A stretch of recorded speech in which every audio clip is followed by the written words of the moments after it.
Chris, Yeah, I can hear you. can you hear me? Yep. Chris, with a C?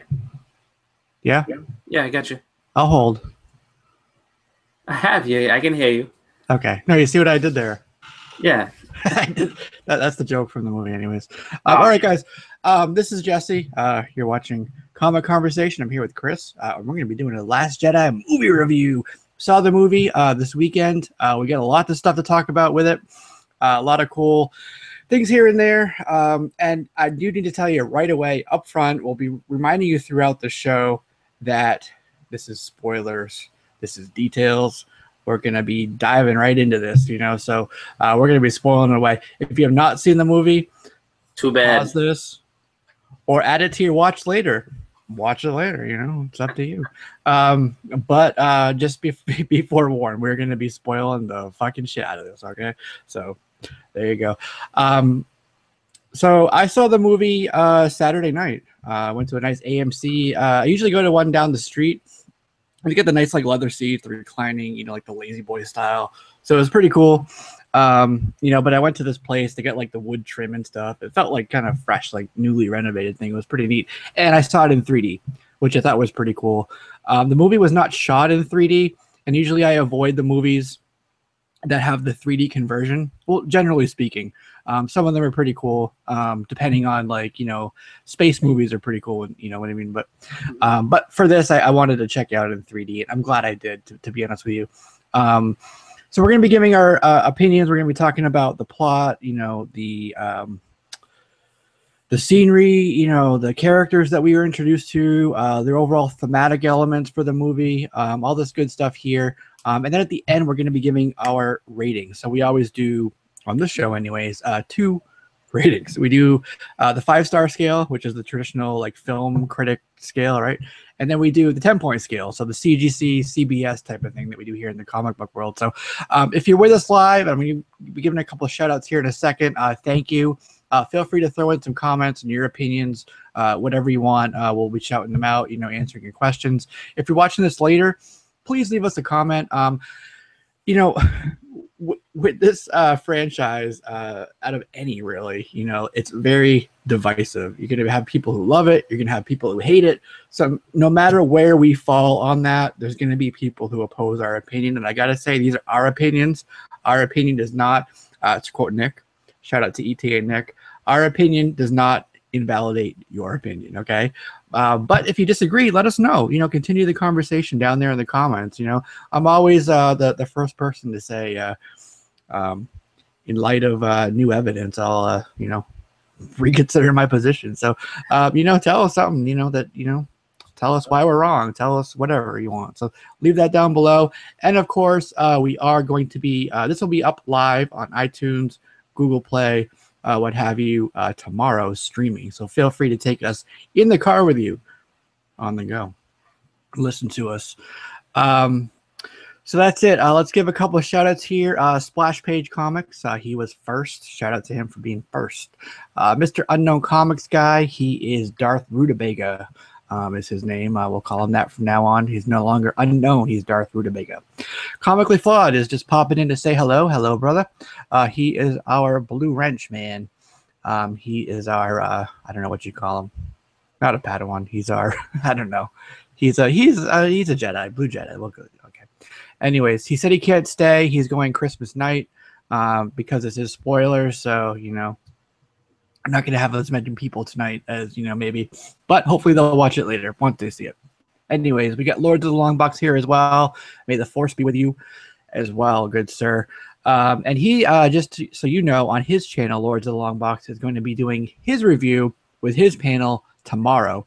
So once you see us, once you get the correct opinion, go over there tomorrow and get his opinion, which is a little bit less correct, but I guess still correct too. Jack Yo is here as well. So he said, hey guys. So, hey, what's up, man? Nice always having Jack Yo here with us. So just so you guys know, this show here is strictly the review. I know there's been a lot of stuff out, with the Fox and, the franchise and everything, with Marvel, all this stuff. But we're just doing the movie. All right. So before we get into that, I just want to kind of ask you, Chris, what's your history with the franchise? Like, when did you get into it? You know, that type of thing. And I do want to say, you know, say you've been doing it since like, you know, day one. You know that, you know, just because you've been a fan since day one doesn't make, you know, your opinion more, you know, over somebody else's. You know what I mean? Yeah. So I'm just asking just to kind of just see, you know, what your story is. Oh yeah, with no, Star no. Wars. So So for me, I've been a fan since I was really little. Initially, my first exposure, I think, to Star Wars at all was Muppet Babies. I was a really little kid. I remember Muppet Babies, really. they have a Star Wars episode of Muppet Babies. I remember seeing that, and then the very first movie I ever saw in the entire, you know, I guess whole franchise is Empire Strikes Back, because I was born 82, so I was just before, Return of the Jedi. So at the time, I guess Return of the Jedi hadn't come out on video, but Empire was there and ready. So I was able to see that with no problem. And that was my introduction to it. And I used to hate Jedi as a kid. Sorry, not Jedi. I used to hate Empire as a kid because all the bad guys won. So for me, Yeah. you know, growing up when I was really little, I mean, Darth Vader was the most evil of evil. There was no way he was going to be good to me. But I, you know, and then I kind of, you know, watched, Jedi, and, you know, as a little kid, loved that one because, you know, the good guys win. It's the best, and, you know, and then just kind of backtrack, saw, you know, New Hope, and then the prequels, and all the way up into this one. So, and I have seen the Ewok movies. They were terrible. Even as a kid, I didn't like them. So Battle for Endor, the Caravan of Courage. Yeah. Yep. That was terrible movie. Yeah. Those are just not considered. So those two, and then the Christmas special. I never saw the Christmas special. I guess it's on YouTube. May have lucked out. I may have lucked out, supposedly, because some people say it's pretty bad. The whole thing is on YouTube. So if you get a chance, you know, Google Star Wars Christmas special 1977 or whatever. I don't know what the year was, but check it out. It's so bad. It's bad, but it's one of those things. If you like the whole world, you have to see it just to say, okay, I checked it out. You know what I mean? Yep. So you will probably come out of it saying, I wasted that many hours of my life, but you know, hey, you know what, fair warning. If it's better than Battle of Endor, yeah. if you're a masochist, you know, check it out. So, Brian B, what's up, brother? He's a local to me. He actually works at a shop that I frequent, and I know and I love. They got so many good things. So many good things. It's wall-to-wall books. It is an awesome place. Phil's Comic Shop, if you're ever in Margate, Florida. Let me know, because that's pretty damn close to me. But also check out the shop. So it's super cool. And he has a eBay page, Phil's Comic Shop, same name. So check it out. A lot of good stuff. I think a couple thousand listings on there. So really good stuff. But be mindful of what I'm looking for. Don't be bidding on no books that I'm bidding on, okay? I got to tell you that right now. Okay. So I guess for me, you know, my start with the franchise, and I know people want to hear about the movie, not my history, so I'll just be quick. I remember it was like mid-'80s. You know, I wasn't old enough to have gone to see it right away, you know, when it came out in theaters. So I had to see it when it was on tape, when it was on VHS. And I remember walking around. I used to go around, you know, town, walking around, kicking my ball or whatever. Soccer ball, that is. Don't be a pervert.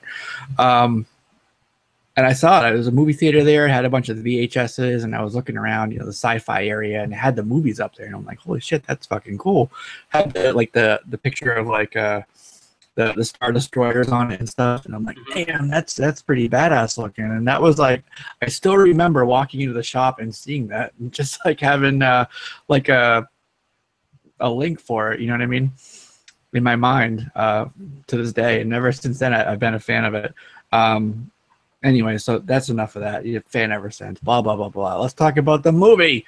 All right, so first of all, we didn't get to what we normally do on the show, is talk about opening weekend predictions. We didn't get a chance to do that because we've had a bit of a hiatus, so we're coming back after that. So we'll talk about just how the movie did. Actually, at the last count, the last time I looked, it was right around $495 million. Damn. So it's probably it's Tuesday here, what, the 19th? Is the 19th? Yeah. Mm-hmm. So it's going to be crossing $500 million today. Wow. That's impressive. That's phenomenal. That's astronomical. That is an amazing number. So Box office numbers. It joined the $200 million club. Came in right around 4,200 theaters, about $220 million. Wow. So second largest opening weekend ever, only behind The Force Awakens, which came in at about right under 250 million. And that was obviously back in 2015. Yep. So if you take a couple of the movies that have the $200 million club, and as well as Rogue One, so you're looking at like Jurassic World, Avengers, TFA, Rogue One did about $155 million, and you do that like a 3.5 multiplier. You can come in saying this movie is going to make right around the $800 million mark. That's based crazy. on what those movies have done. That is phenomenal. Yep. That's that's really impressive numbers. So movie directed and written by Rian Johnson. Also had Mark Hamill, Carrie Fisher, Adam Driver, Daisy Ridley, John Boyega, Oscar Isaac, Lupita Nyong'o, Maz Kanata. Really quick, but she was there nevertheless. We had Andy Serkis, Domhnall Gleeson, actually. We'll talk about him in a second. Obviously, Anthony Daniels. We didn't get to see him, but he was there in the metallic form, so to speak. Laura Dern, Admiral Holdo. I liked her quite a bit, actually. We'll talk about her in a little bit. Benicio del Toro was in the movie. Of course, DJ was his name. And then Peter Mayhew, Chewie, good old Chewie. Kathleen Kennedy, we've always talked about her. She was one of the producers. She's one of the Disney folks. And the amazing classical score by composer John Williams. So let's get right into the plot. You want to start off with it, or do you want me to take it away with the plot? No, yeah, I guess I can go in with it. So initially, as far as how it all starts out, they pretty much let you know that, First Order is really, trying to get back at the, the Resistance for the fact that they destroyed the Starkiller base. Come into a really cool space scene where just basically they have their bombers gonna try to take out these I forget what they called it. One of the your Super Star Destroyer, and then this is like the next step up, which is just a Goliath or whatever you want to call it. And they're going through that. They're having their I guess their run on. Do you remember what that big ship was called? Dreadnought. The Dreadnought. That's right. So they're having their run on the Dreadnought, and initially it's all going well to an extent, and then all of a sudden it starts going bad. And Poe decides to slip in a little comedy by, trying to trick, the First Order into thinking that, they're having a communication issue. And we did that bit at the top of the show. Thank you very much. It was funny because you kind of had one of those old style, situations where people, ride out to the enemy before they have a big war with them. So Poe Dameron goes out there and he's just, I'm here to hell you want to talk to you. And this guy's like, is he serious? Like, all right, fine. I mean, we shouldn't even talk to him anyway, but let's go. And then kind of like, the exact thing that Jesse did at the top of the show. And you didn't catch on at first, did you? You know. No. At first I was kind of just like, what the hell? I was like, I can hear. But they go through that, and it turns out to be kind of a big disaster. Really, just they end up losing. They take down the Dreadnought over time, but they lose so many other ships in that point. And what the whole point of that whole first sequence is just to let you know how depleted the Resistance really is. Like it's not a lot of people left. So once that's all well and done and they, escape, Leia's kind of pissed off at Poe Dameron saying, like, why did you do that? Like, how many ships we lost? And then you find out that there's hyperspace tracking and the First Order's right on them.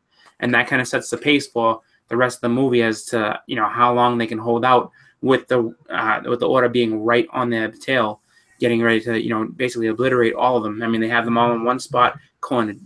And from there... Wait, let's pause there and talk about the opening sequence a little bit more. Okay. So, freaking amazing battle scene. One of the best battle scenes that I've honestly ever seen in Star Wars, right? Yeah. Rogue One had some pretty amazing scenes, but... I would Yeah. say this, as much as people, you know, and I know a lot of people are like, oh, Poe Dameron. All right, but Poe, I think, is probably the best pilot that you'll see flying in any Star Wars movie. Like the stuff that he does. I mean, he took on the Star Destroyer by himself, and he was taking out all their turrets with no problem. Like you had an entire ship, you know, full of you know, First Order like generals and everything else, like freaking out. Like this guy's taking out everything. Like, what are you doing? Took out the Let's get him. surface cannons, flew over here, did this cool like Tokyo drift thing, like in the X-wing. TIE fighters flew past him. But you got to think about this. Well, I guess with the bombers, a couple things there. They got away from the Y-wings, right? So they're using these other bombers, but it really evoked for me a sense of like World War II. Like it looked like some P-51 Mustangs, which are the X-wings, and then the bombers were like the big like B-52s. Even like if you looked at the costumes that the crew had, they had like the leather like, you know, hats and stuff, just like World War II with the bombers. So that was really cool. Then you had who we saw later on. Oh my god, I forgot her name. But her sister's name, Rose. Her sister's name is Paige, and she was one of the bombers on the ship, right? So one of the things with they wanted them to basically retreat, take the bombers back, the rebels. But Poe was like, no, we got to do this. We're going to fight. We have an opportunity to take down this thing. This thing is a fleet destroyer. This is our chance. So he does it.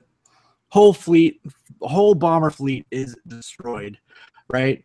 And that kind of like for me actually plays into something that kind of was something that Rian Johnson took throughout the movie, was taking some of those like common like archetypes, those tropes that, you know, we're very familiar with Star Wars. Like, you know, you get like the flyboy, the hotshot flyboy. You got Han. You can like shoot his way out of any situation. There's never any circumstances, right?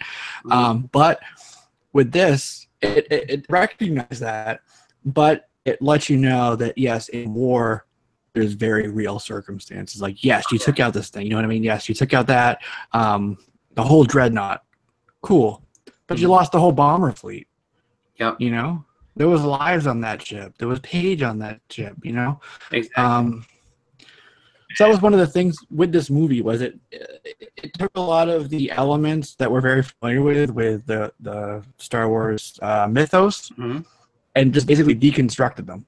And said, you know what, you know, like with dark and light, you know, it's very traditional. Like, you know, you have your light, you have your, you know, what I say, light, you have your dark, and it's very like black and white, basically, like, you know, good versus evil. But with this, there's like a lot of gray there. There's a lot of, you know, mix. Like they don't always have to be fighting with each other, but you have to find that balance. Yeah. And that's one of the things that is in something that Rey stole, which was the journals, right? The Jedi journals, which I guess the Journal of the Wills, if you want. But that was what was in the tree. And we'll get to that in a second. But that's what he had kind of stashed away that she took. But, you know, you don't always have to find fighting there. So that was something there. And also one thing, and we'll continue talking about this, you know, as we go. But you don't have to be a Skywalker. You don't have to be a Palpatine. You don't have to be a Windu. You don't have to be a Jin. You don't have to, you know, you don't have to be part of the chosen one lineage to be special. You know, one of the things was, you know, there's profiteers, there's harsh realities in war. There's people that will, you know, pander to both sides. But also that's kind of the bad side of it. But also, you know, anybody can rise up and be, you know, special, can be important, can make a difference and an impact. And that's something that, you know, maybe we didn't always have to this extent in the past, but, you know, that's where they're going with it now. And that's kind of, it reflects modern reality. Like the traditional, like good versus evil, it's cool, but based on the world we live in today, quite frankly, it's a little bit outdated, right? So you have to have those gray areas there. And I think that this movie did a good job of taking us from that traditional, honoring it, but kind of moving us into this new kind of realm for Star Wars, whether it's, you know, just the realities of war in the galaxy, but also new elements around the Force itself. You know, we got to see a lot of stuff they there. actually went backwards with the Force now. That's the Force is no longer that midichlorian foolishness they put in the prequels. Now it's, you know, Luke said it straight out. He's like, it's the Force system around everything. It's in everything. It's around everything. It's you know. So I was just like, all right, good. They took it back. They pretty much, you know, righted the wrongs for the midichlorians in the prequels, and you know, they I agree with you on that one, where it's just like that pretty much. I mean, that's a theme that seems to be coming out of Star Wars altogether. The new ones more than the old one. Like the old one, you had, I mean, the original trilogy, you had Luke that was kind of like the, you know, obscure, plucked out of nowhere, kind of diamond in the rough type character, and he kind of rose up. But everybody else was, you know, I mean, everybody else had their ways about them to kind of be to where they needed to be. And this one, you have a bunch of unlikely. Like Rey is nobody, and then she becomes, you know, she's now becoming a powerful Jedi, or at least, you know, something along those lines. You know, Finn, who was just a stormtrooper, is now looking to, you know, gain, you know, and through attrition because a lot of people died. But Finn is now a more, you know, I guess, entrenched, you know, member of the resistance. Like he's going to end up being, you know, someone who, you know, they're going to look up to as leadership because of the fact that he's there. You know, just a lot of people. And then, like, you look at Rose, she was just, you know, this lady, you know, she's on the ship. Yeah, she's part of the resistance. But basically a janitor. Just working on the pipes, you know? Yeah.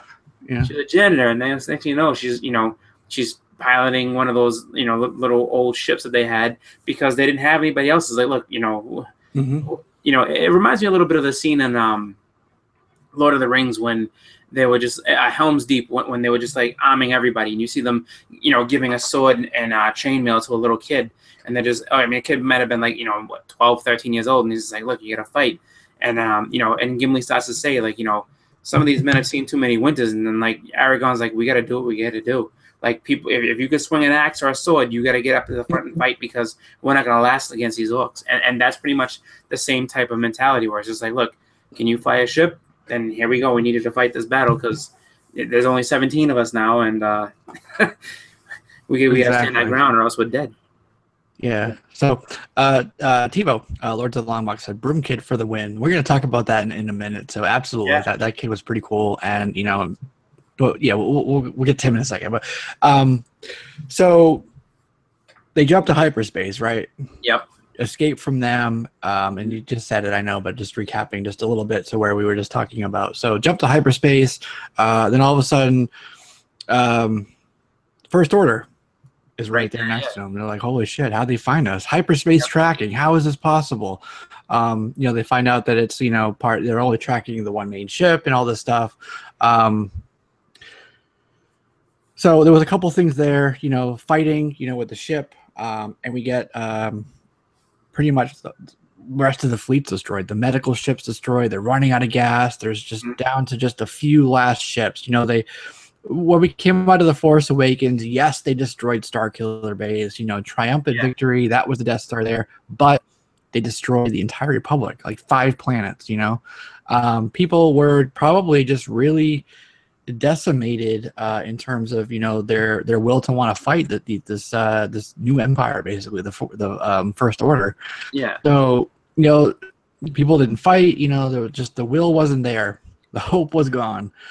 They were down. The rebels were down to just these few ships. You know, after that last fight, you know, Hotshot Poe destroyed all the bombers. You know, they're on the run. They're running out of gas. It's looking very bleak for them. And we're kind of right in the middle, like the darkest point before the light, you know. There were a lot of parallels with this. I guess I'm kind of jumping around here, but whatever. There were a lot of parallels with this movie to Empire. Yeah. Right. So with The Force Awakens, it was supposed to be you know, sort of a parallel to A New Hope. You know, and that was something that J.J. Abrams said, you know, this girl, she's in the desert, you know, picked out of obscurity, and, you know, she becomes this, you know, this new one, basically. Well, you know, very, very followed along with plot-wise with that movie. And with this one, to some extent, it did. Very much so it did not. But there were a lot of elements there, like the Battle of Crate looked like Hoth.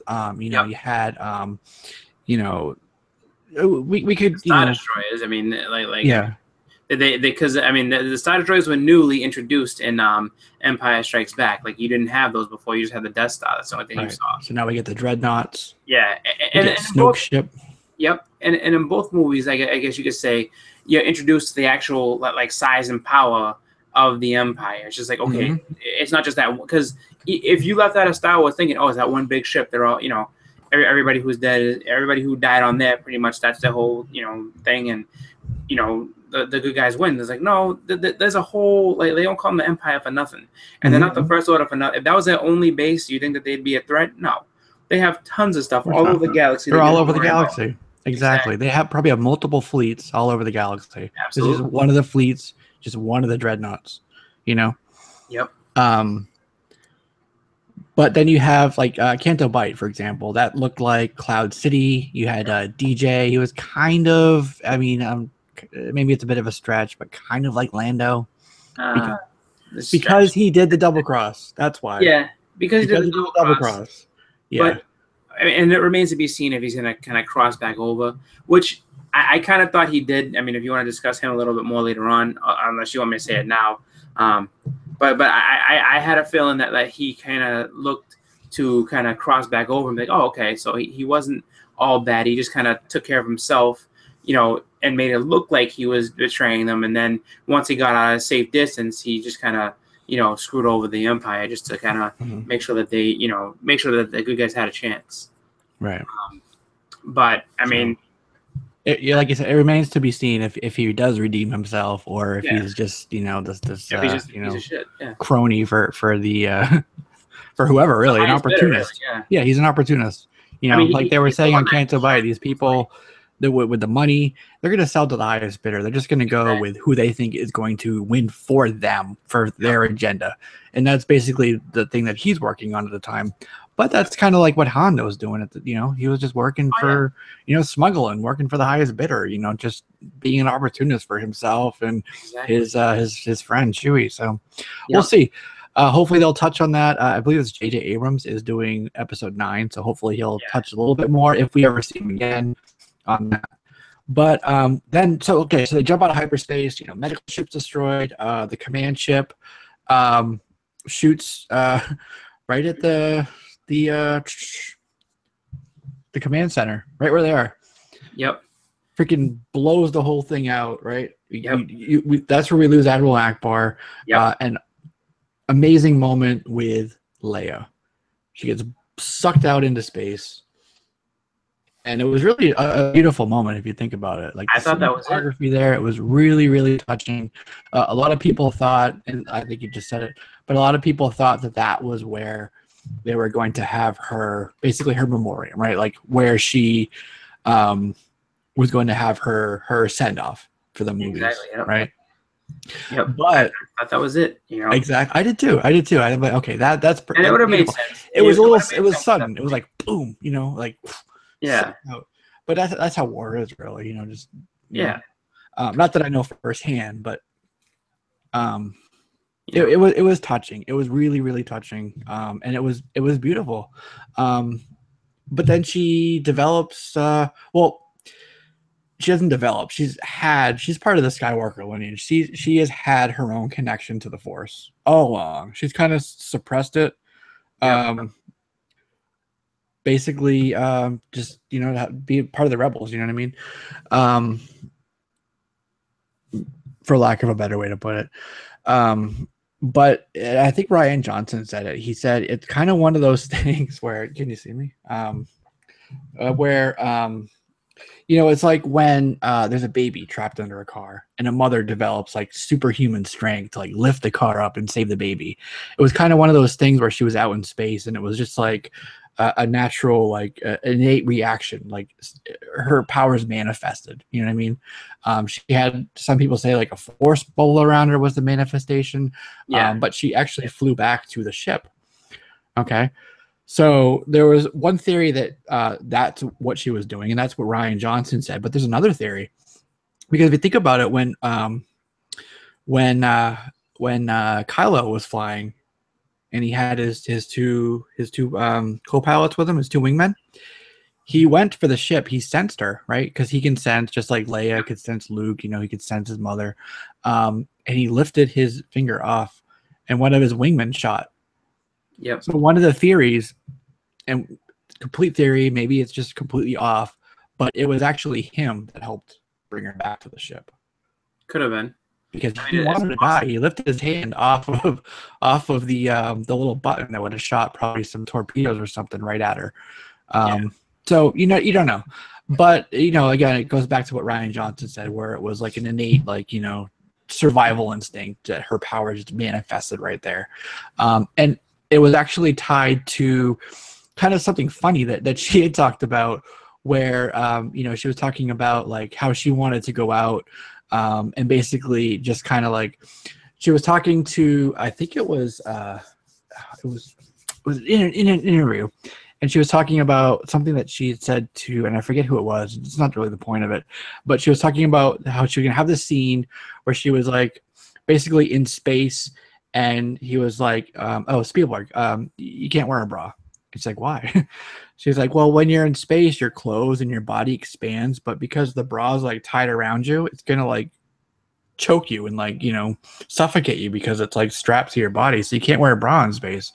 So it was one of those things where like they did it there where she like kind of like expanded a little bit, like her legs were there, just like she just floated back like in one position. But based on what they were saying, it was like harkening back to that like funny moment where she was talking about like what would happen with her character in one of the scenes. So I thought it was different because we haven't really seen that type of a force used before, at least on screen.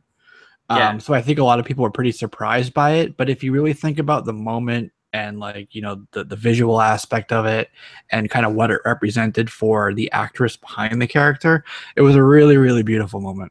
Yeah, I mean, it was cool to see, and it was just really like you watched it. I mean, like I said, when she got blasted, I was like, oh, all right. Well, I mean, and I think that everybody, I think that like I went with a couple of friends, and everyone was like, oh, okay, well, this makes sense, because she's gone in real life. This is how they're gonna get rid of her. And then when she came back, everybody just kind of was like, what the hell is going on here? And then like one of my friends is kind of annoyed. He's like, she brought herself back, but she couldn't save Admiral Akbar. Like, how are they gonna know if things are traps going forward? I'm like, that's a joke, but it was pretty. It was pretty. Oh, baby, hi, baby. It was a pretty good moment, though. You can go ahead and see, how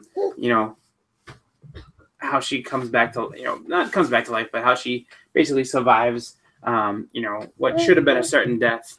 But, it's pretty cool, though. I mean, and like you said, it was a good moment for her because it's just something that, you don't expect to see. Exactly right. And, a lot of people thought that this would be her movie where, they give her the send off where she does pass, but she survived. So we're going to see,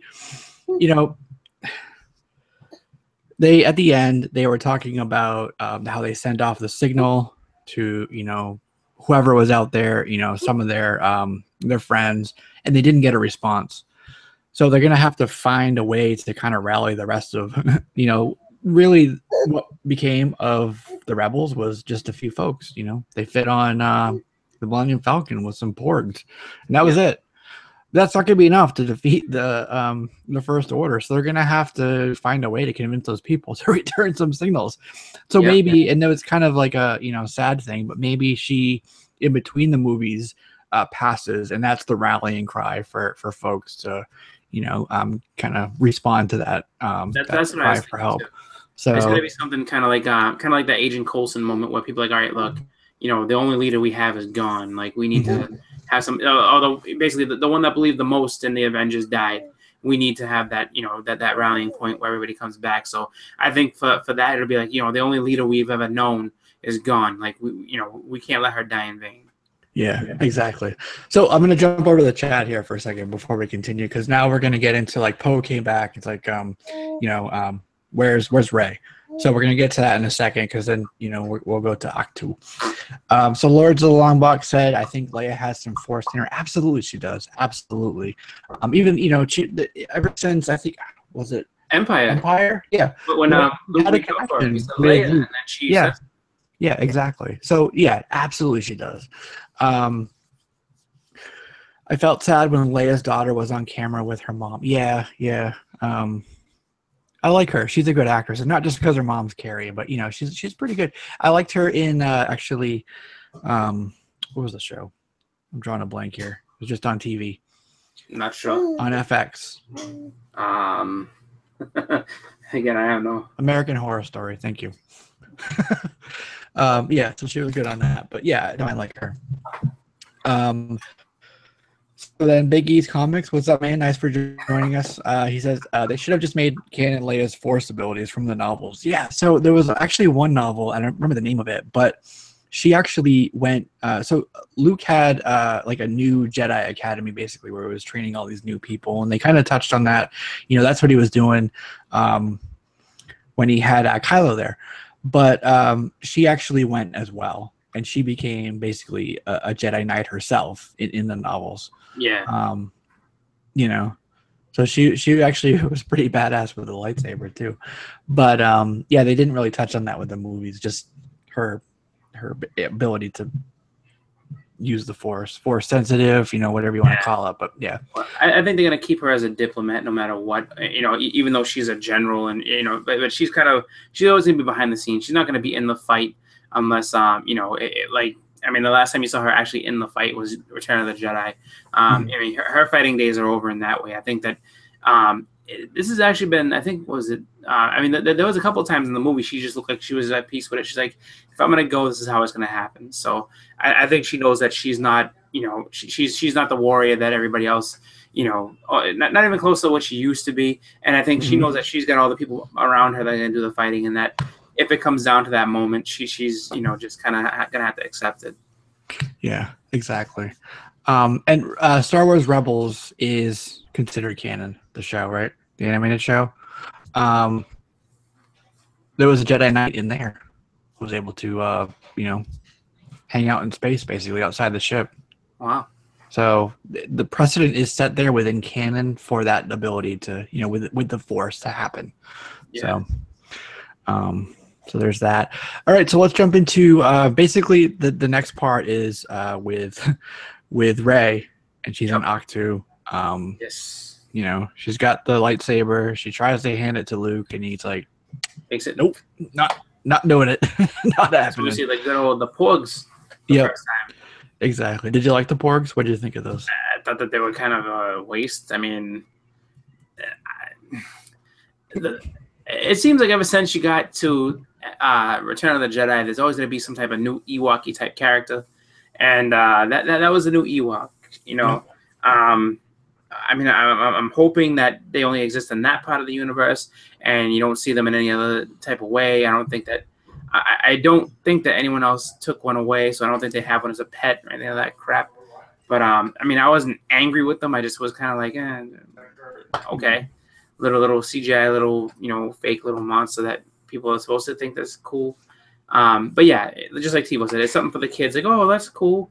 And then you see them in Walmart, and like, oh, that thing. I remember the Porg. Yeah. Okay. Yeah. So I spent $12.50 to send you to the movie, and this is what you come back with was a Porg. Yeah. No, I thought they were cute. They're like you said, there's always like whether it's the Ewoks or the Jar Jar, even Chewie himself. There's always that cute thing, just there basically to help push some merch. But also, this was filmed on Skellig Michael, which is one of the islands in like the southern, southwest part of Ireland, little island there. And it's full of these little birds called puffins, like tons of them. They're like all over the island. And, they wanted to use this island, and they're like, well, we can't just get rid of all the birds. They're native to this place. So what they did was, that was one of the reasons why they came up with these things, was actually to CGI over where the puffins were, the actual real birds, with this thing. They took some elements of what a puffin looks like and adapted that for the Porg. But one of the reasons, other than to sell the merchandise, was actually to hide the puffins that were actually on Michael. Yeah. That's not, see, now that makes more sense then. And at least that's something that if someone's like, oh, I can't believe this little kid crap, it's something that you can at least now, go back and say, all right, well, if they're inhabiting the whole place and you got to CGI them, then yeah, go for it.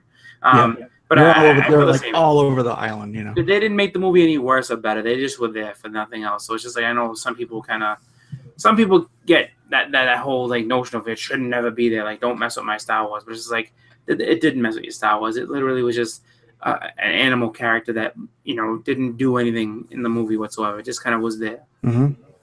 And there's always been like we say, the cute little things, but the tons of different creatures all over, whether they're in the cantina, they're all over the place, Mhm. So that's always going to happen. There's always going to be those little native creatures all around. But we also saw the little like caretakers. They look like little nuns to me, that help take care of the temple there, and like the stone little structures, which they really built. That was like practical thing. That wasn't CGI. Not them, but the actual structures. So that was pretty cool. But yeah, I thought they were cute, funny too, especially when they were like driving the cars and like stuff would fall, like the rocks. Like she hit the rock. Yep. Right to the rock with the lightsaber, and then the whole like stone fell and like destroyed the cart. And they're like, that was funny. It was just like there's no, it was just kind of like one of those things where like at first they looked at her and they were just like what are you doing? And then it was just like you could kind of see on their faces that they just assumed anything bad that happened to them was because of Rey. And then it was just like just look up and like, see, I know it was you, Yeah. And that was funny. Jackie always Exactly. speed ahead. We're getting there. Don't you worry about that. He's talking about the milk. That's right. I guess we can get to it now. So talking about Yeah. creatures on the island. That I'd have to say was the biggest, just like for me at least, that was one of the biggest screeching halt moments in the movie where it's just like, what the hell is this? So Luke, after really just kind of shunning Rey and telling her to go home, you don't belong here, and all that type of stuff, decides to like just kind of waltz around and go about his day. So he walks around these creatures. I don't even know what they're called, but they're just these weird looking things. And he walks up to one of them and just starts milking it, and squeezes milk into a bottle, and then just drinks it and kind of gives this look like or like this blue milk. And the problem was when he's milking the damn thing, it looked like he was having like fun with it. Like it put its arms up, it leaned back. I was like, that is disgusting. It was just kind of like, was it needed? No. That scene. It was just just a really, really odd moment for Star Wars in general. Like, I mean, when have you ever seen something like that? That was just kind of really just, I don't know if that was just, meant as like a big joke to the fans, but I was just like, that was just. I don't know. Really, I kind of go back to what I said, where it was a little bit weird. I'll give you that, but there has been a history of, these comedic elements with other characters. You know what I mean? Like I said with the cantina, and I'll go back to the 99 one or whatever, and I do not like the scene, but they did that whole like dance thing in the cantina. Oh yeah, of course. Yep. Then there's been like little creatures that have burped. There's been like funny things all throughout the history of the movies with these weird characters that are supposed to be like comedic relief, a little bit of like kind of like tension relief for you. Yeah. That wasn't really tension relief. That was just kind of I was just like, what? Yeah. But one of the things with the movie, it had some really heavy thematic elements, right? Yeah. Like the Empire, the First Order is striking back, basically. A lot of people have died. Tons of heavy casualties, heavy loss. Yeah. Now we got, we're at this part where like with Luke, and he doesn't want to be a part of anything anymore. He just wants to remove himself. He doesn't want to he shut himself off from the Force. He doesn't even want to be a part of that. Like what has happened to him has been so horrible that he just doesn't want to be involved in that anymore. Even with his sister out there, struggling. So, and that's carried all the way through. But one of the things that Rian Johnson actually said was, it's okay to laugh with this. It's really heavy storylines there, really deep. It's really melancholy and sad, the Carrie Fisher stuff, but it's okay to laugh. And that's kind of one of the reasons why he did that. And you can argue whether it landed or it didn't for you, the jokes at the beginning, But that was his way to say, yes, I know we're getting into some really heavy shit here with war, just nonstop, basically all the way through. But it's okay to laugh. It's okay to still have fun with this movie. You know what? Yeah. We're going to be doing a little bit of a Monty Python routine here. It's okay to laugh. So that was kind of like his way to give permission for that. Mm-hmm. So I know people have said in the past that Star Wars isn't really like a funny franchise. Yeah, but it is. For me, it is. Moments, though. It's just For like, me, it is.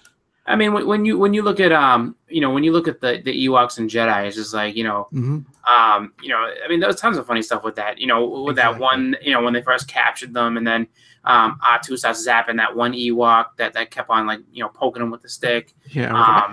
Yeah. When you go even when you go to the first one, when he's just sitting there, and I mean even back in '77 when he's at the canteen, he's like, I don't like you. He's like, yeah. He's like, well, my friend doesn't like you either. And they just chop the guy's arm off. Like, that's funny, Or like even before that, when they're picking out the droids that they want. So he picks one out and it just like blows up. It rolls forward a little bit and like blows up. And he's like, oh, I guess we're not taking that one. Yep. And then like with Leia, she was always one to do like script punch ups. Like, it was always something she did even after the franchise. That was something she was like really known for in Hollywood. Yep. And she did that with the Star Wars movies as well. And she's the one who came up with the thing where they're like, and it was in Empire when they were looking for Lando. And she's like, what's the Lando system? And they're like, it's not a system, it's a person. Right? I don't know why, but that joke always stuck with me. No, she wrote that one. Yeah. Yeah. I mean, that makes sense though too, because it's just funny, like and I get where you're coming from with that now, because I think a lot of times too, if it had just been all that heavy stuff, I mean, how would you have felt after? Like, if there was no, I mean, it was just like, lost. I mean, I feel like, and I'll get more into my opinion on, this type of stuff later, but I feel like with a lot of the opinion that has been going around, if it was nothing but just, heavy moment after heavy moment after heavy moment, people would be their opinion would probably be a little bit more so of that type of vibe than if there was something to kind of break it up a little bit. And you're right, you do have to have something that kind of, makes it not seem like just that this is just this ridiculously hot uphill battle that you just can't, you're never going to get to the end of. It just looks like, I mean, no matter what, it's just like, everything and everyone that you care about. Kind of like how people feel after Game of Thrones after a little while. It's just like you're watching a season and then, they introduce a new cool character, and then 3 episodes later, he's dead. Yeah. And then, it's just like one of those back and forth type things where it's like, if they did that every single time, if you just had a whole season full of just those just sad deaths over and over again, you wouldn't want to watch the show anymore because it'd be too depressing. Yeah, it'd be too heavy on you. Like, whoa, you got to be in a mood for something like that. You know what I mean? Like, yeah, exactly. Yeah. So. All right, so we're on Skelly Michael, Octu, in other words. Yep. And she's trying to convince Luke to come join the rebellion again, come be a part of this, come be part of the story that basically you championed, for all those years, come be part of the world again. And he didn't want to. He was resisting it. And she kind of at the same time was getting a little bit of training. She's like, what's the Force? And then he explained it to her. I thought that was funny, where he was explaining it to her. Yep. Right. And then she goes, yeah, but what is it? Like that's kind of like if you had a friend, nothing about Star Wars. Yep. And you explained to them what the Force was, they'd be like, well, okay, but what is it? Yeah.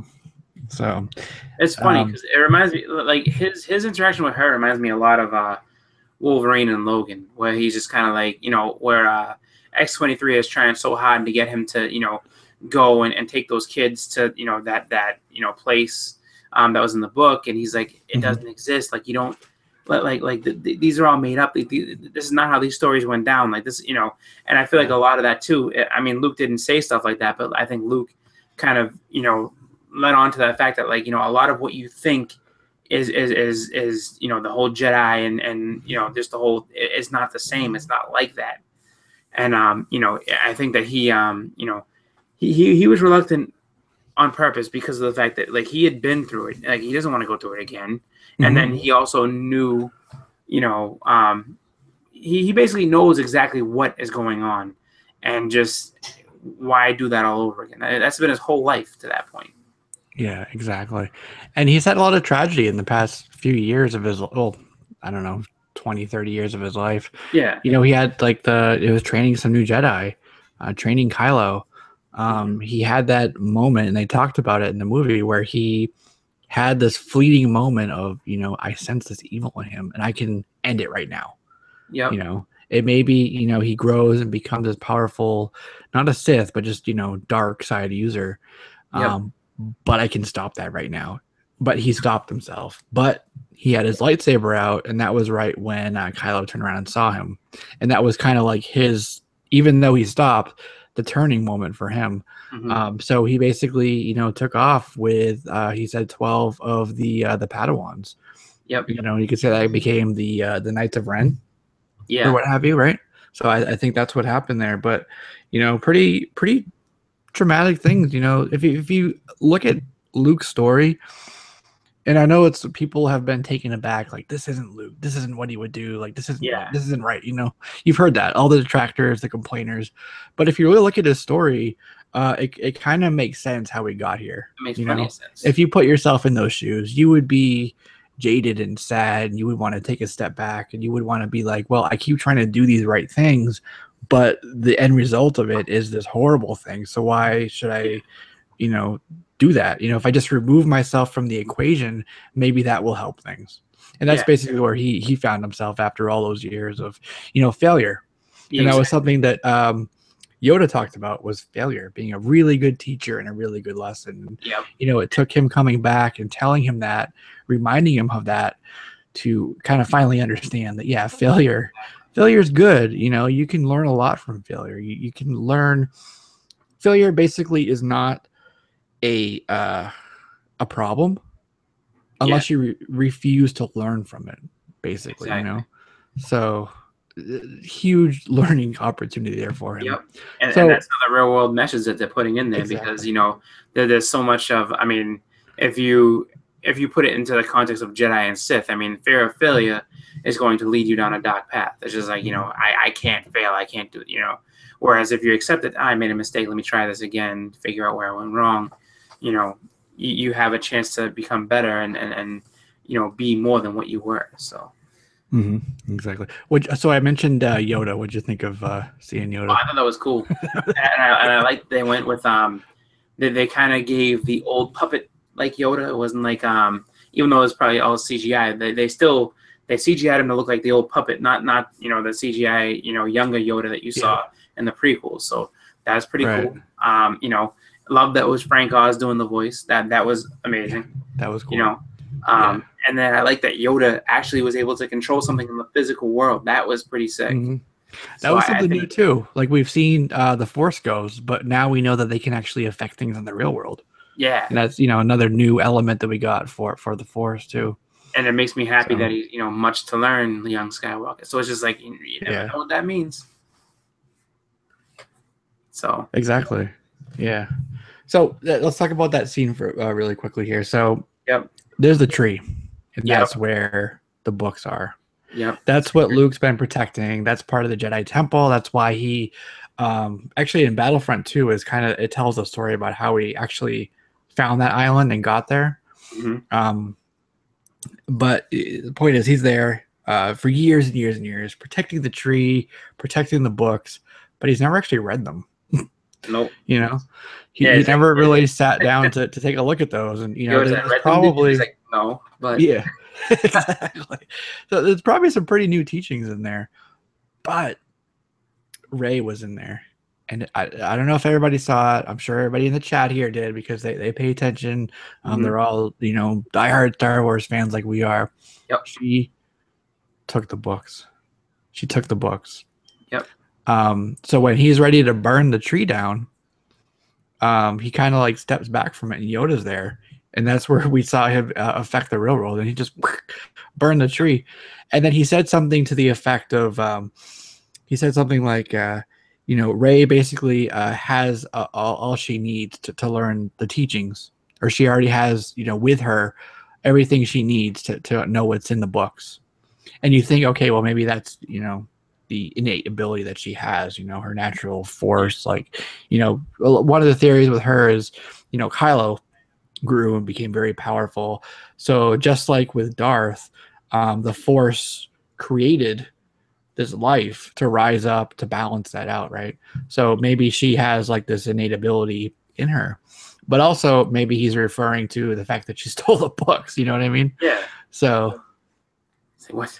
She stole them. I mean, and that's true, like, because Yoda talks all cryptic. So, you know, I mean, at the time, you know, it wouldn't be what Luke expects to hear, and like, what the hell? What do you mean? mm-hmm. But I mean, for him, it's just a big enough shock to see Yoda back. Because just like last time I saw you was like a long time ago, and you know, after we blew up the second Death Star, and you know, you kind of wishing me well on my way. It wasn't, you know, anything that you know. I mean, and that's the thing, because he shut himself off from the Force, so he hasn't talked to anybody, you know, to get any, you know, new wisdom and knowledge, you know. So it's just kind of it was a great moment to see Yoda back. You know, I think that when you look at it, you know, who else could have been the one to kind of really lead him to something else other than the wisest Jedi there's ever been? You know what I mean? Mm-hmm. Obi-Wan wouldn't have done it justice. Geez, I don't even know if they could have done. I mean, they would have had to really do like CGI first ghost of Anakin. Either that or get Hayden Christensen back and make him all old and No. yeah, you know. No. that would have made everybody mad, but it had to be Yoda. Yeah. It had to be. Yeah. So yeah, it I was thought cool. that was good though. Yeah, definitely like that. Okay, so let's talk about a plot line that was kind of, I don't know. They were seeking out basically a MacGuffin device. So you had Finn, and Rose. Yeah. Finn's trying to escape. You know, they're in that point where, you know, the First Order is bearing down on them, out of gas. He wakes up. He's like leaking all over the place, you know, but he tries to get out on an escape pod. Yeah. And that's when Rose finds him. And basically they become friends, you know, eventually like she falls in love with him. Like, you know, that's one of the, like, we don't really see a whole lot of like overly romantic stuff like that. Well, you know what's like, funny with that? Peck, kiss here and there, but not like, you know, those two. So no, she honestly, as much as you know, people might be like, oh, it was like, how is she in love with him that quickly? She's been in love with him for a long time, because she, like, you could tell from the, like, he's a hero. If you put it all together, she was number one, taken back that it was him, because in her mind he's this big hero, but she was like, you know, she had been admiring him for a long time. So I can understand how she's in love like that. That doesn't really.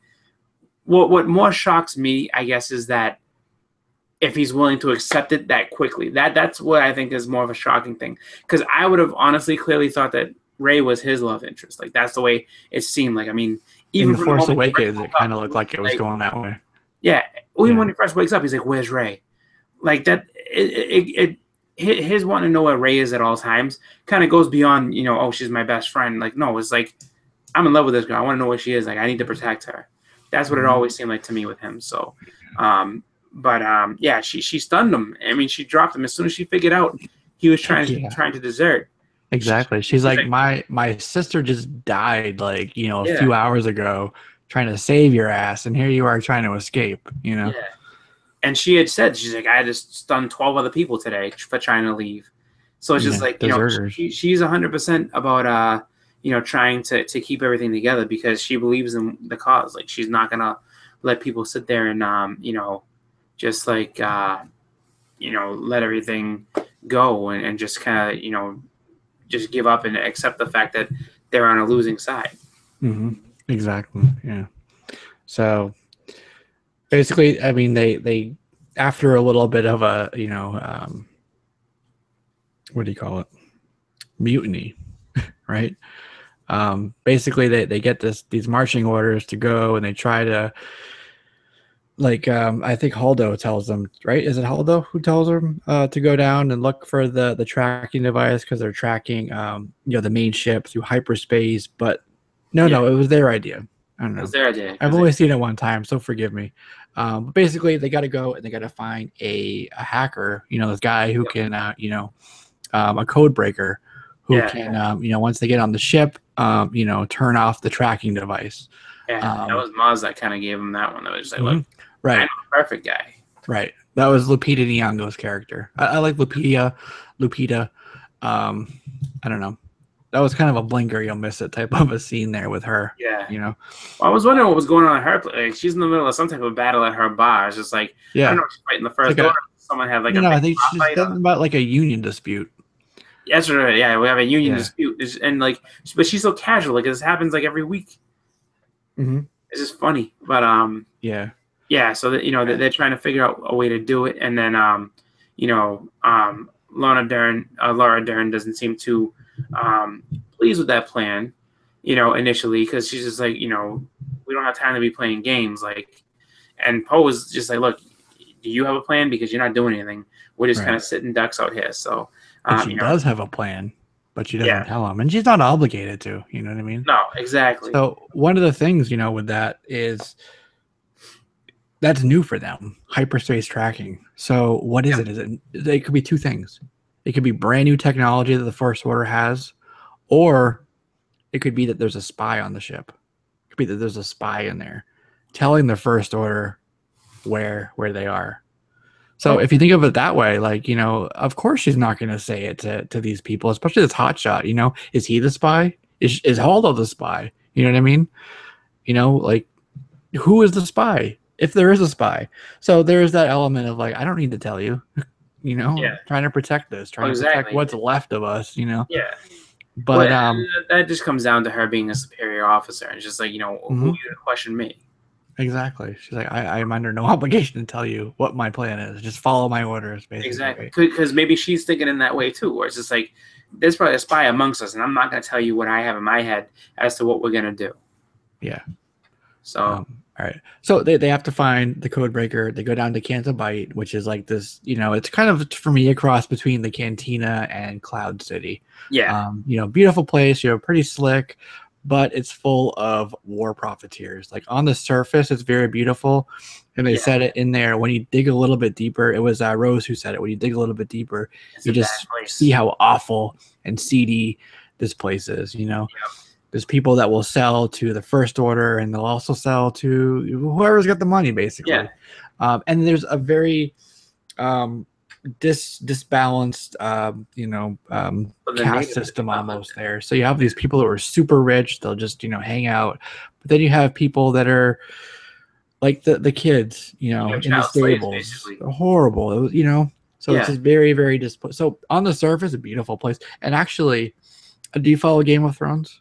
Yeah, absolutely. Okay, did it look familiar to you? Yeah. King's Landing is filmed in that same place. It's Dubrovnik, Croatia is the name of the city. Okay. Same place that King's Landing. So all right, that makes sense. I was just like, it wasn't like I was like, oh, that looks exact, but like, now you say it, I can kind of visualize it being there. Yeah. Mm-hmm. So pretty cool, like little trivia thing there. But so I don't know. It just kind of felt like this whole plot thing. They end up getting him. They find him just out of convenience, basically in a cell. Yeah, it's DJ Benicio del Toro. So do you think that was the actual guy that they were looking for, though? Because they said that the guy with the little red lapel, button or whatever it was supposed to be the one that was a code breaker. So I wonder if Benicio del Toro was kind of just like he just kind of played the role of that guy, even though the truth behind it was that the guy up in the casino rolling dice was the one they needed to talk to.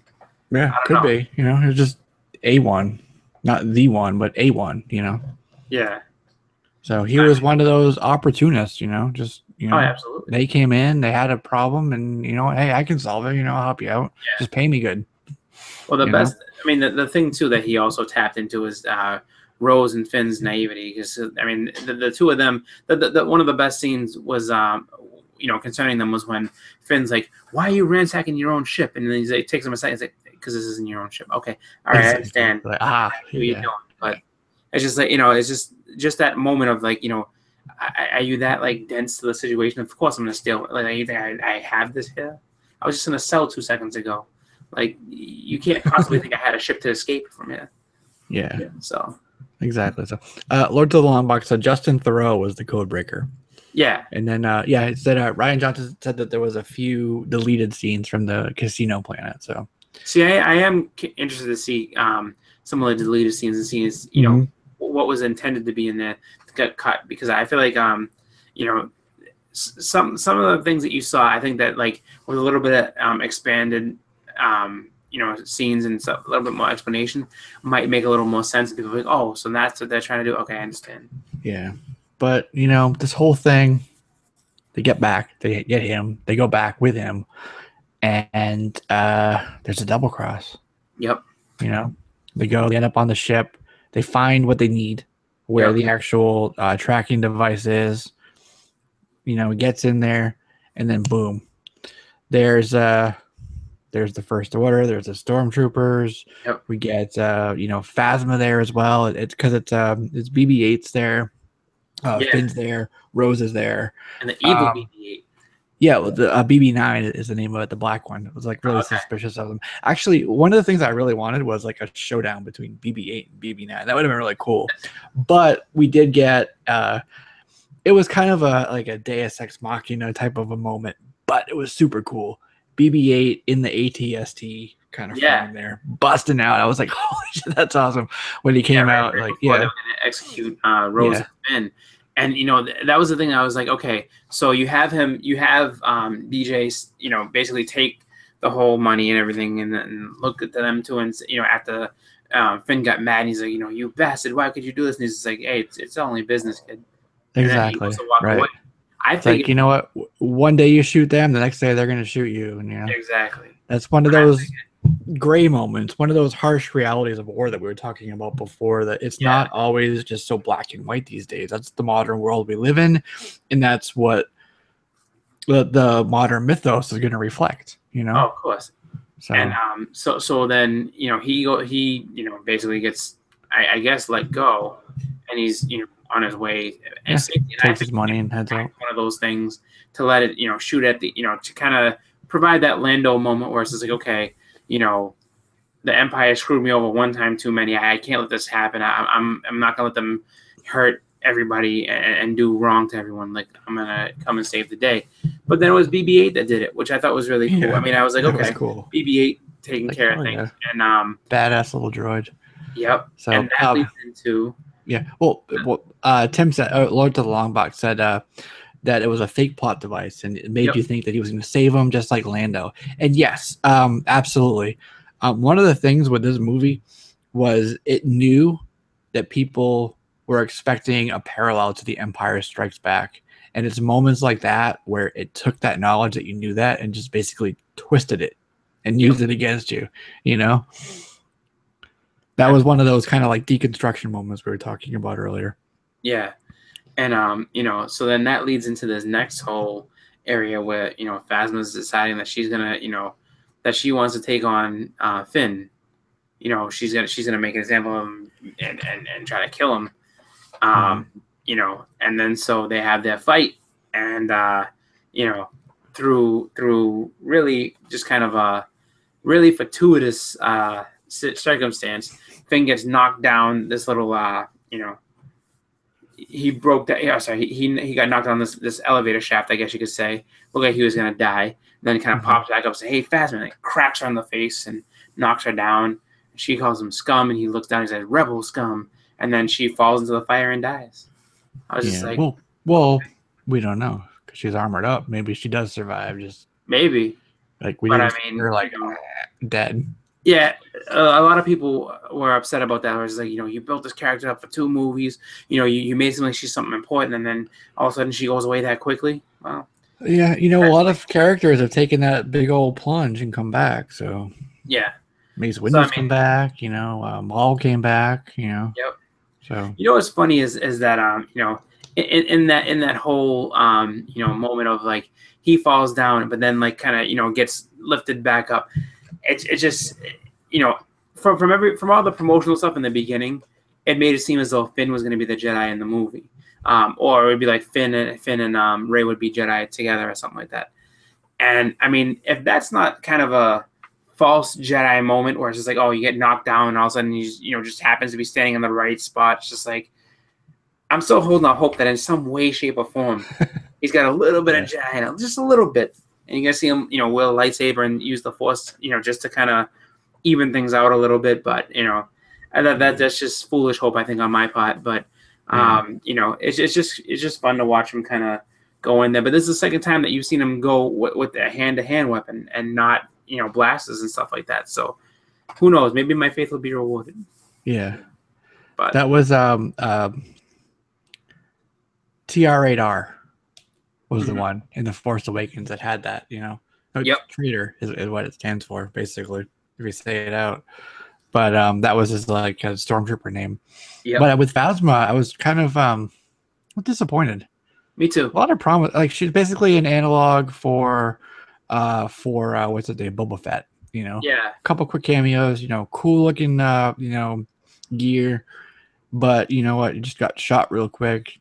Yeah, I figured that she was gonna be kind of storming into some people and like just like she would be like the head of the ground forces that like just light people up, or maybe she's doing special ops missions, maybe eliminating some of these higher ranked people around the galaxy that are in the resistance. Like that would have made some sense, but they really haven't done too much to really make her stand out, other than she's just got shiny armor and she's a female stormtrooper. Yeah, that's pretty much it. So, would have been cool to have a little bit more of her story, but she fell. So who knows? Who knows? Yep. She's not important to the main pull throughs though, right? For the story. So yeah. Phasma was definitely Boba Fett. Lord said that. Rey is a Mary Sue, is what NLC says. I don't actually agree with that. Basically, Mary Sue, someone just because it's a female, they can do no wrong, all these powers and innate abilities, but she's screwed up plenty of times. She allowed herself to be captured. Yep. She was tricked in this movie. Yep. Okay, so we'll talk about that. So she comes back, basically she's like, whatever, leaves Luke on Ahch-To, and she comes back, and then she's like, okay, I'm going to go see, because Kylo and her have been having like this Force Skype conversations. They can see each other, even like the backgrounds for them they can see. So they've been talking. So she's like, I got to go and see this guy and see what's up with it. Yep. She didn't say it like that, but she basically was like, that's what happened. Yeah. So she leaves Ahch-To, flies away. They got the Millennium Falcon. So the Millennium Falcon comes back to where the rebels are, what's left of the fleet. And she gets shot out in like a little what do you call it? Pod. Little tiny pod, yeah, like an escape pod almost. Like, it looked like Finn was in. It looked like a sarcophagus to me. Yeah, like something you would shoot like a dead body out of a ship in, because I don't know. So somehow she's able to pilot it over to the rebellion ship, not the rebellion ship, the First Order ship. Meets Kylo. She has these whole moments there where she is being convinced, basically, that she can turn him, that there's still good in him. And that was one of the things, the parallels that we saw, because we saw that with Luke and Vader, right? Like, there's good in you. I know there is. I can see it. The redemption story there. Yeah. And again, this knew that you knew that knew that you were looking for those parallels. Yep. And it used it against you, right? Because that didn't happen, right? So we get them and Rey and Kylo end up in the throne room for Snoke. So we get to see like Snoke, not just a projection, but actual Andy Serkis Snoke. But it's weird. Pretty cool. Sitting there, right? He's like all cut up and stuff. We don't know his story. That's one of the things that we don't. There's all these theories with Rey and all these theories with Snoke about who they were, their background, where they came from, and we got none of that. Like, Snoke is just a dude. Basically he's from somewhere like in the Uncharted regions. Nothing. We don't know anything about him.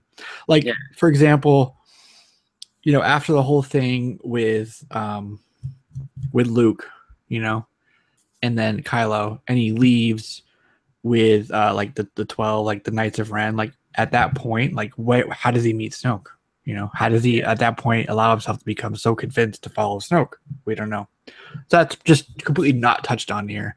But we find out that Snoke is the one who was the connection between their Skype call.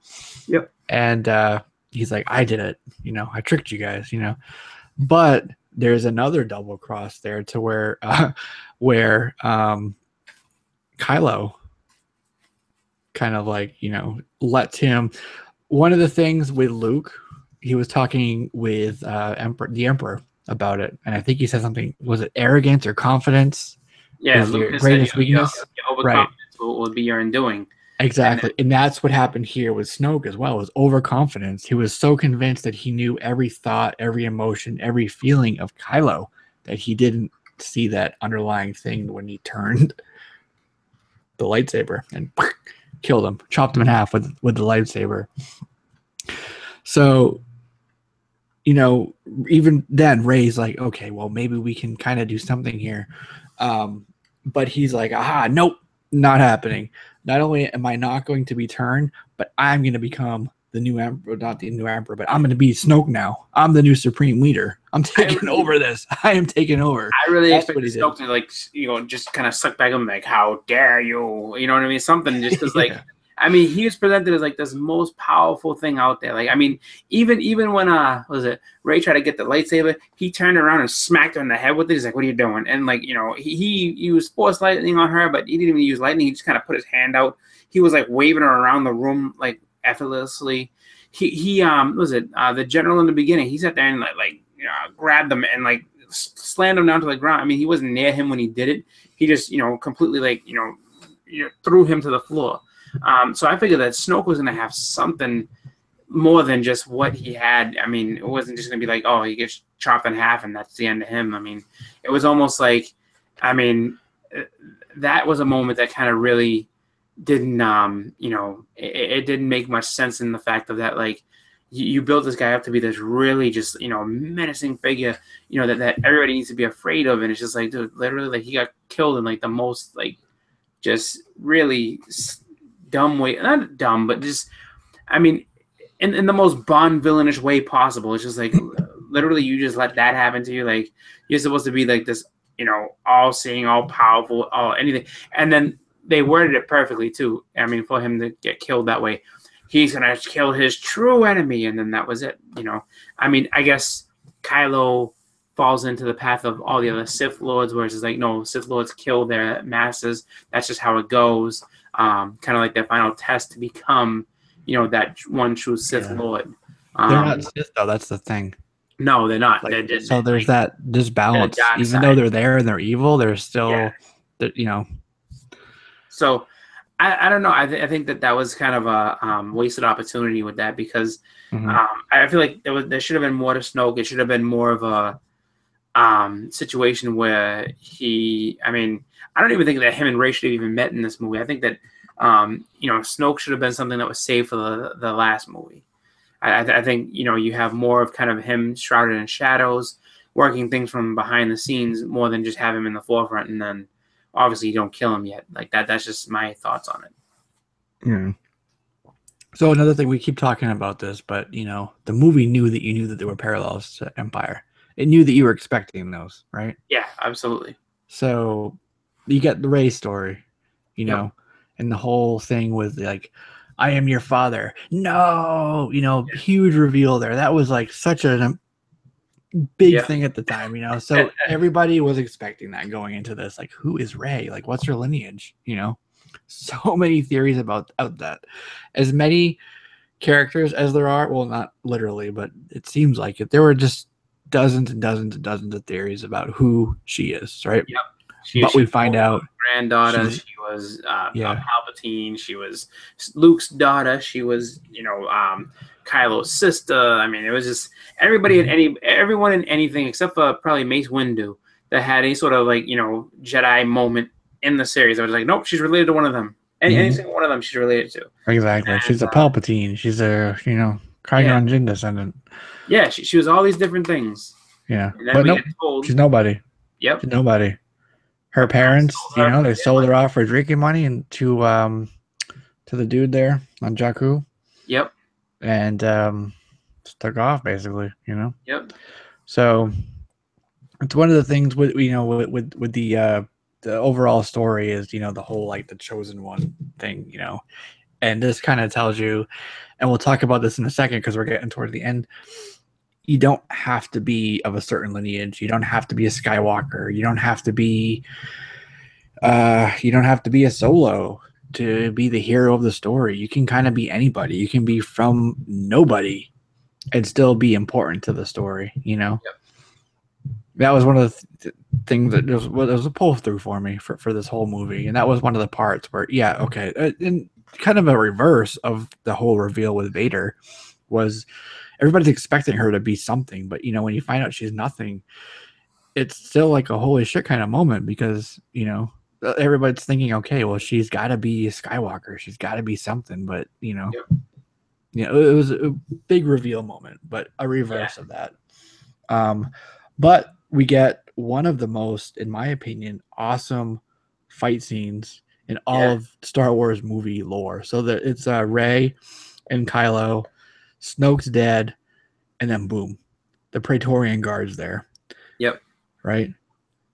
And they have yeah, all their weapons, all these yep, crazy weapons. Like we'd seen them in the original movies, mm-hmm, but they just stood around. They didn't do anything. And you know they're got to be they're Crimson Guard, they're Praetorian Guard. They got to be good fighters because they're protecting the Emperor. But they're yep, just standing around doing nothing. But we finally get to see them fight, and that was a really really awesome scene. And you know you're like cheering for Kylo, even though he's the villain. You're like, yes, you know, it yep. was a super cool moment for me.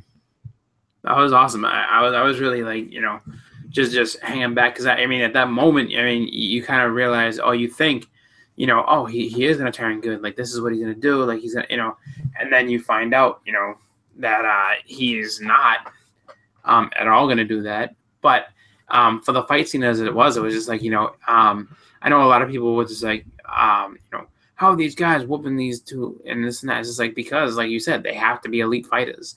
Like Mm-hmm. just because somebody doesn't have I mean, people forget, you know, the Jedi trained to be elite with a lightsaber. They're trained to be, you know, with the Force and everything like that. But I mean, they're not all invulnerable. They're not all just, you know, I mean, there are some that, you know, exceed and become really, you know, legendary. But, you know, there's plenty of them who've died before at the hands of lots of different people. I mean, if you look at all the legendary Jedi, you know, got killed by stormtroopers. You know what I mean? Then you have, you know, a lot of the ones that got killed, you know, fighting in that pit by Boba Fett. I'm sorry, by Jango in Attack of the Clones. You know what I mean? This is like there are more elite fighters out there that will give the Jedi a run for their money and or kill them if they have the chance. It's just that's Mm-hmm. just the way it is. Yeah.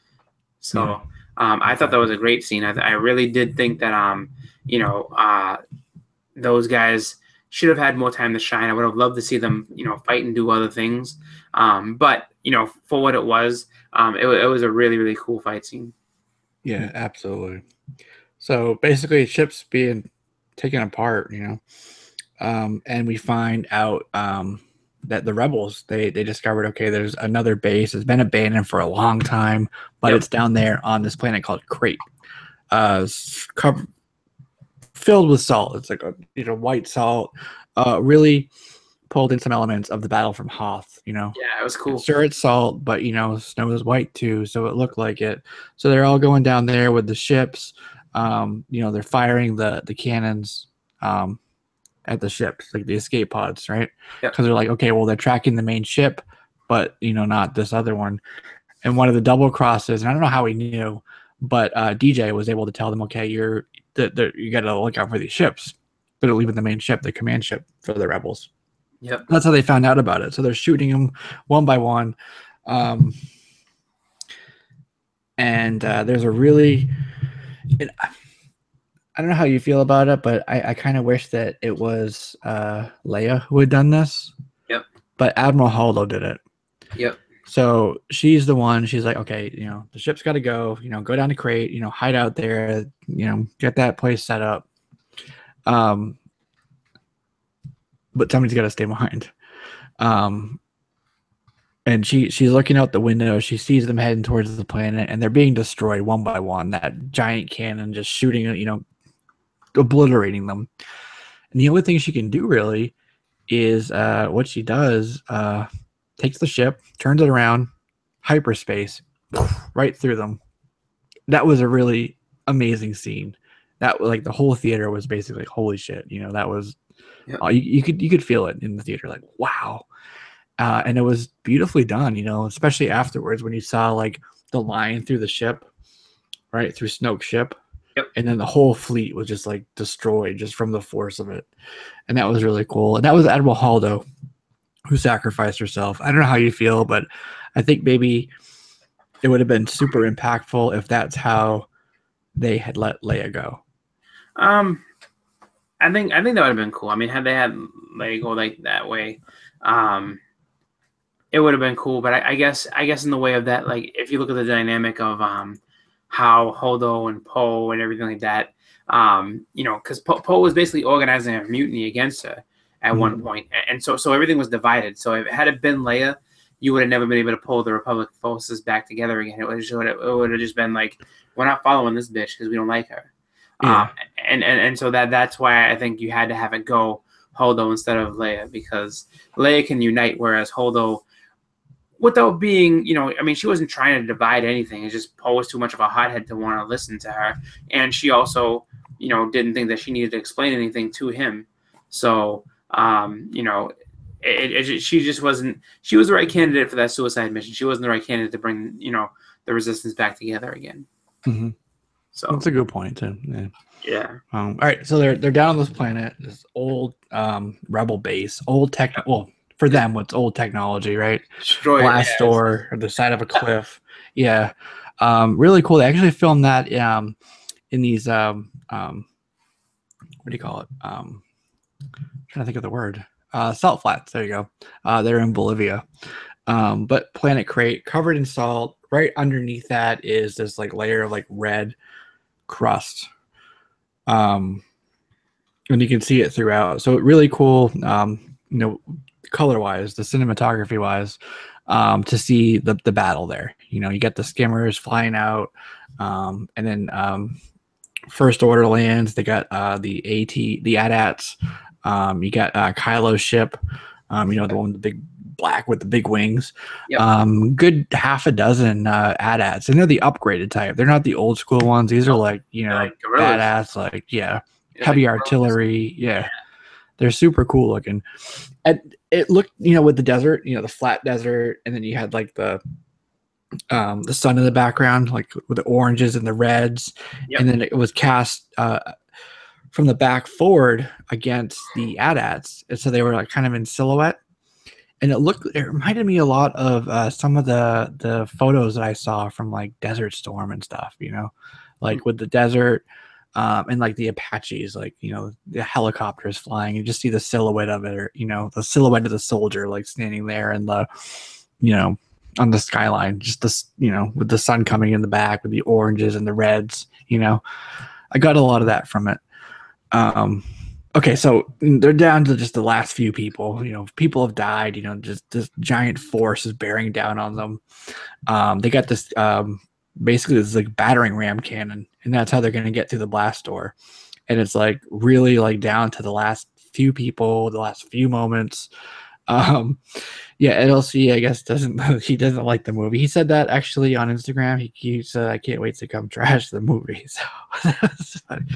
But yeah, so they're down to like the last bit, and then who shows up? Shows up? And we get to see Luke. Good old Luke. So Luke has the gold dice that were hanging in the Millennium Falcon. Yep. C-3PO sees him, kind of gives him a funny look, and he goes like this, like, don't say anything. And then he takes the dice and gives them to Leia, and then she's got this look on her face like, what? There's no weight to these. Like, this is not anything that's real, tangible, right? Yeah. And like, how did he get there? Like, it was either like my thought was, okay, there's like some major plot hole that they didn't explore, or this is like a big surprise or a big twist coming. All right. So he goes out, walks out there, and Kylo's like, I want everything, all of your armaments bearing down on him. And they just heavy artillery, just the massive, fire right on him, like exactly where he is. He's not making any footprints, if you noticed. He's walking out there. Yep. Every time he saw something out there, there'd be they're red underneath. Yep. He walks out there, there's no red. So what's going on? Right? Boom. They stop after like 2 minutes of just massive gunfire right where he is. And he just goes, yep. Right. And walks out. So we get this cool scene. Awesome. Yeah. That was really cool. It was really, really cool. Stuff of legends too. And that was, I think, Luke comes out, saves the rebellion, takes on the entire First Order by himself. Yep. And allows what's left of the rebels to escape. And he becomes that legend that he said, instead of going out and just doing this, I'll just be the legend that people have told me about. And he is that, Yep. And that was one of the things, like the kids on Canto Bight heard that legend, and that's their inspiration, right? Yep. So that was really cool. So that last scene actually with the kid in Yep. the stable, and he holds out, and like the broom comes, right? It's cool. It was cool, but that was kind of more about the inspiration that Luke had on him. So that was kind of like talking more about Luke, how he became the legend, how like him doing it the way he did, even though he passed, he became a Force ghost himself, became the inspiration to untold numbers of people out there in the galaxy. These people that anybody, and that was one of the things, like, Rey is nobody, Snoke's nobody. You can be nobody. You can be in a stable and you can still be important to the story, So overall, yes, it had some elements that we could have changed, tweaked, whatever. Some things that maybe I liked more than other things, but overall, I liked the movie. I did. Yeah, I did too. I thought it was a good movie, and honestly, so this is partially what I wanted to kind of address a lot of what I've seen. So online, I've seen so many just and this is not just a Rotten Tomato score and all the rest of it. There's been so much negativity for this movie. It's really just like to the point of what else did you want? I mean, people have been campaigning for the last probably close to 30 years about getting, new Star Wars movies set post, Jedi. We want new stuff. We want new stuff. We want new stuff. You finally get it. And people are just like, this is bullshit. And this isn't the way that this one would be. And that's not cool. This is I mean, it wasn't like it was like completely bad. Yes, there were the issues with it. There were things that could have been better, but it was a good movie. And that's what I think we're getting to as far as some of the stuff is concerned. Like, we live right now in the best time to be a comic book or sci-fi fan as far as movies are concerned. Your TV, movies, the stuff that they're putting on for us, especially like the stuff that we've always wanted to see is coming out. And people just can't appreciate it. People just want to sit there and just, no, this is wrong. And like, I mean, if you look, one of the things I really hate, even if it's something I don't like, and this is true, if it's something that I don't even like, let's say a movie I didn't like Batman versus Superman, I hate seeing posts, I hate seeing articles, and I hate seeing videos. 10 things wrong or everything wrong with this movie. Who gives a shit? Like, it's just like, just go out and enjoy it. Because at the end of it, you're getting something that, that you've asked for. And I think that a lot of people are just mad because it wasn't what they wanted. Like, and I'm not trying to sit there and say that, like I talked with somebody recently about it, and they're like, well, Luke wouldn't go that way, and that's not Luke Skywalker, and this and that. And Luke should have been there for the battle. He would have got shot to shit in 2 seconds. It wouldn't have made any sense for him to be there. You have to look at Luke as what he was. Luke was never a Jedi Knight. He wasn't. He called himself a Jedi Knight. He wasn't a Jedi Master. Other people told him, you're a Jedi Master, because there was no one else around. He was a flawed Jedi to begin with. Flawed from the get-go. And he never finished with his training and everything. He just went ahead and was able to kind of make it all stick and hope that it all worked out. And then what happens next according to these movies, I'm not talking about the novels, but according to these movies and this canon, what happens next is that he has a bunch of big failures. He kind of goes off and hides. Do you really think that that man would have been able to come back and do anything like that? No. He would have came out and got blown away with no second thought. It would have been really just, more depressing, to see him go out there and just get turned into, dust, and that's it. You know what I mean? You kind of have to take it for what it is. These movies are farewell to the cast, to the old cast, and that's what I think people don't want to understand, is that these people are going away. Chewbacca's gonna die at the end of this. So is Leia. Like, Leia's gonna die. Chewbacca's gonna die. Anybody who has an actual straight out full stake in the movie that was way back whenever, they're going away. I think the droids may survive because you can just do voiceovers for them at some point, but it's just Chewie may even survive too. I have a feeling Chewie's gonna die before it's all said and done.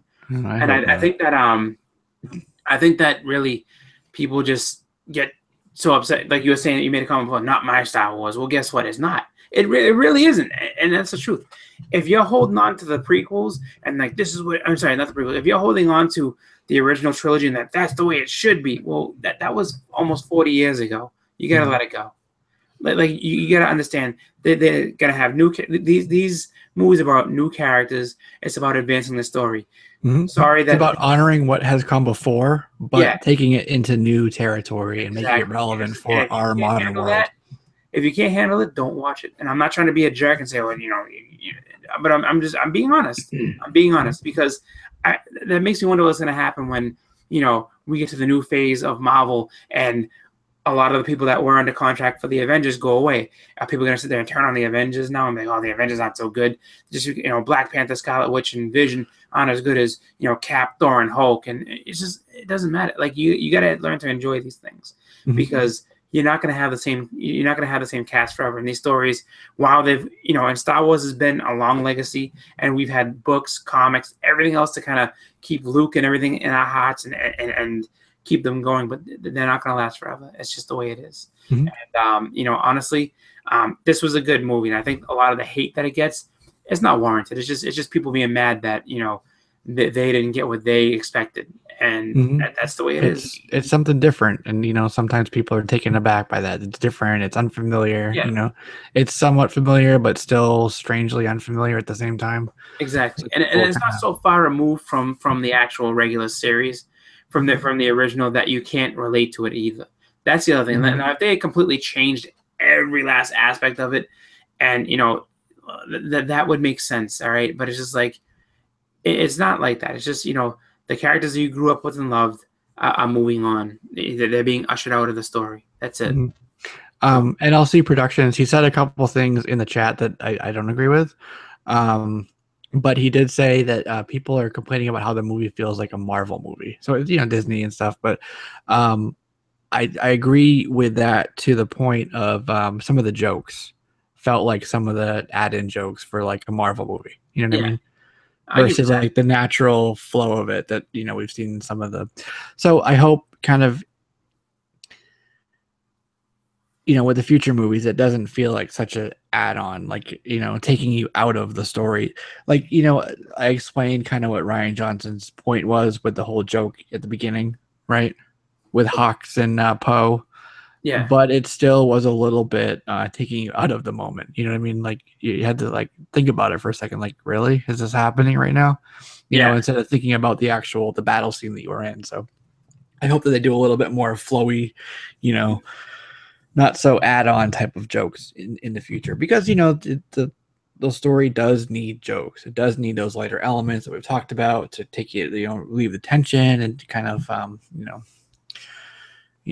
help you through it all, basically, especially with such a heavy movie like this could have been without that. So that's what I wanted to say about that. But that's it. We're at the end of the movie. Broom Kid, he does have a name. It's like Tyrese, yes. It sounds with a T. Yeah. Which was weird because I don't think I ever heard him say his name. No, they didn't. But he's in some of the merchandise, I think. That makes sense. Just like the bounty hunters had names, and in Empire, it's just I never knew they had names. Don't want to talk to them by their names. Yeah. Oh. I want to say his name for these folks that are still with us. So Brim Kid has a name, and his name is... Come on. Mary Blog. So Pablo Hidalgo, he's like this guy who's like really known for canon. He wrote a book called The Last Jedi, The Visual Dictionary. So it breaks down everything for the movie, including Broom Boy is what everyone calls him. But in that, in its canon, everything he writes in there, his name is Tamiri Blag, Blagg. Yeah. So there you go.